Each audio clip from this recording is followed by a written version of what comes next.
तर हेमंत पाटील विचारा. शेवटचा प्रश्न महोदय, खूप झाला. ज्यांच्या नावाने हा रस्ता बनलेला आहे त्या हिंदुहृदय सम्राट शिवसेना प्रमुख माननीय बाळासाहेब ठाकरे यांचा भव्य पुतळा होणार अशी घोषणा झाली होती, परंतु 3 वर्ष होऊ नये अजून कुठलीही कारवाई झालेली नाही. माझी विनंती आहे की किती दिवसामध्ये हा पुतळा उभा करणार? पूर्ण माहिती घेतल्यानंतरच मी काही बोलू शकेल. त्यामुळे सन्मान्य सदस्यांनी पूर्ण माहिती घेऊन मी आपल्याला सन्मान्य सदस्यांना कळवेल. नाही नाही मेघनाताई, हा फक्त एका फक्त सदस्याचा प्रश्न नाही आहे. तर सरकारकडून आता अधिवेशन चालू आहे, तर तुम्ही 8 दिवसामध्ये याचं निवेदन करा ना. 8 दिवसामध्ये अधिवेशन संपण्याच्या पूर्वी याच्यावर निवेदन करा जे आहे ते.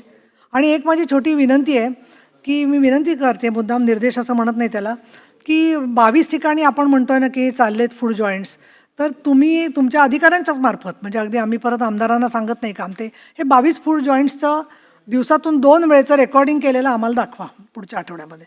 कारण मी स्वतः पण नाशिकला जाऊन आले गेल्याच आठवड्यामध्ये, आणि समृद्धी महामार्गावर महिलांच्या स्वच्छतागृहाचा तर प्रॉब्लेम आहेच आहे, पण फूड जॉईंटसुद्धा नाही आहेत, महिला स्वच्छतागृहही नाही आहेत. आता महिला स्वच्छतागृहाच्या आतले तर व्हिडिओ मी मागणं मला योग्य वाटत नाही आहे, पण ते काम झालं आहे की नाही मी परत जाणार आहे 1 तारखेला नाशिकला, तर त्यावेळेला मी पाहते स्वतःच.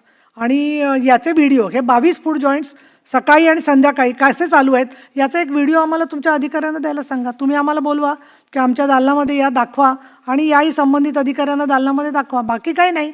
त्यांना सुपरविजनमध्ये कुठेतरी आपण कमी पडतोय का असं मला प्रश्न वाटतो. कागदोपत्री उघडी आहेत पण प्रत्यक्षात तिथे फूड जॉईंट्सला काही उपलब्धता नाही आहे असं लोकांची तक्रार आहे. तर मग वेळा म्हणा किंवा त्याची माहिती म्हणा, आणि गुगलवरती हे टाकायला पाहिजे आपल्याला की रेस्टॉरंट म्हटलं तर ती जवळ दिसली पाहिजे चालू आहे त्या वेळेला अशी.